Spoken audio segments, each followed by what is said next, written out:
William Hill sponsors IFL TV.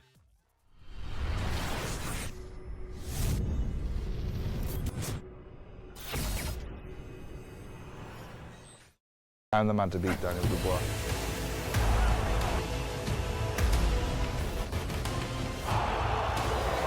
You're going to sleep. KUGAN CASSIUS here with a very dapper-looking Eddie Hearn, and also Normally, a very he's dapper-looking. still on point, but normally he just destroys me. Tonight I'm on par. You know what I mean? Right. How are you rating his attire here? Nah, he's on point. Sharp as a tack. It's very difficult to breathe in for 4 hours.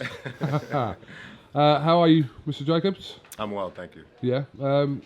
Had a chance to kind of watch the fight back? Oh, I have actually. I got a chance to watch the fight.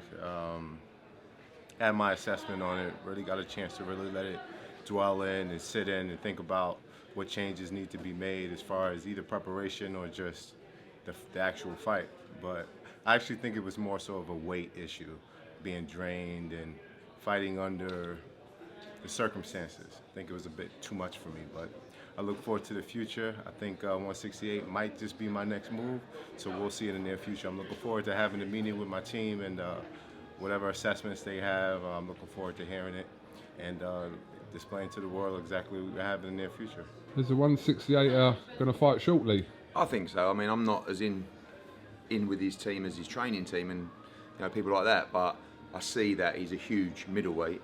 I see that it was a struggle for him last time. Everybody knows that. But when you win a world title like he did against Derevyanchenko, and the Canelo fight comes, you can't just say, you know what, it's tough to make the weight, so I'm going to move to 68. So for me, looking from the outside or the middle side, I think at 168 he'd be a completely different fighter, because I think sometimes in that fight in particular, I believe he could have won that fight quite comfortably. But I think in his head, he knew that he'd struggled to make the weight and therefore started a little bit slower than he could have if he was fit and strong and 100% with his body. Because I think at the end of the fight, it was very, very close fight.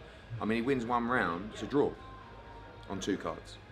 So, I just feel that at 168, he's been a middleweight for Since the amateurs. Exactly. So yeah. I think, and there's some big fights for him at super middleweight. Callum as well. Smith? And by the way, I see Canelo and Golovkin being super middleweight in the next 9 to 12 months anyway. So Callum Smith is a great fighter. You fancy that fight, Tony? Well, I haven't actually had a chance to really study or look at Callum.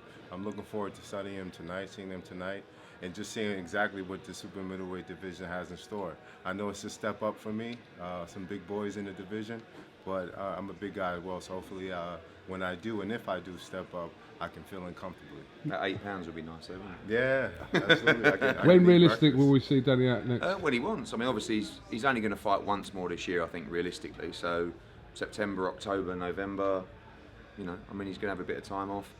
I think he's a true competitor, so I think it hit him hard, the defeat. He probably laid low for 2 or 3 weeks, and now he's sort of starting to think, okay, have 1 more holiday, 2 more holidays, and then we'll go. But in my mind, I've got sort of October-ish time. But when he tells me, and Keith tells me what month they want to go, we'll get the fight ready and on we go. All right, thank you very much. Cheers, mate.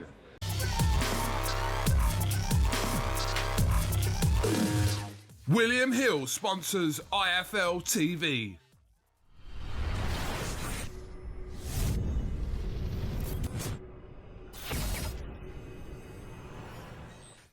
I'm the man to beat Daniel Dubois.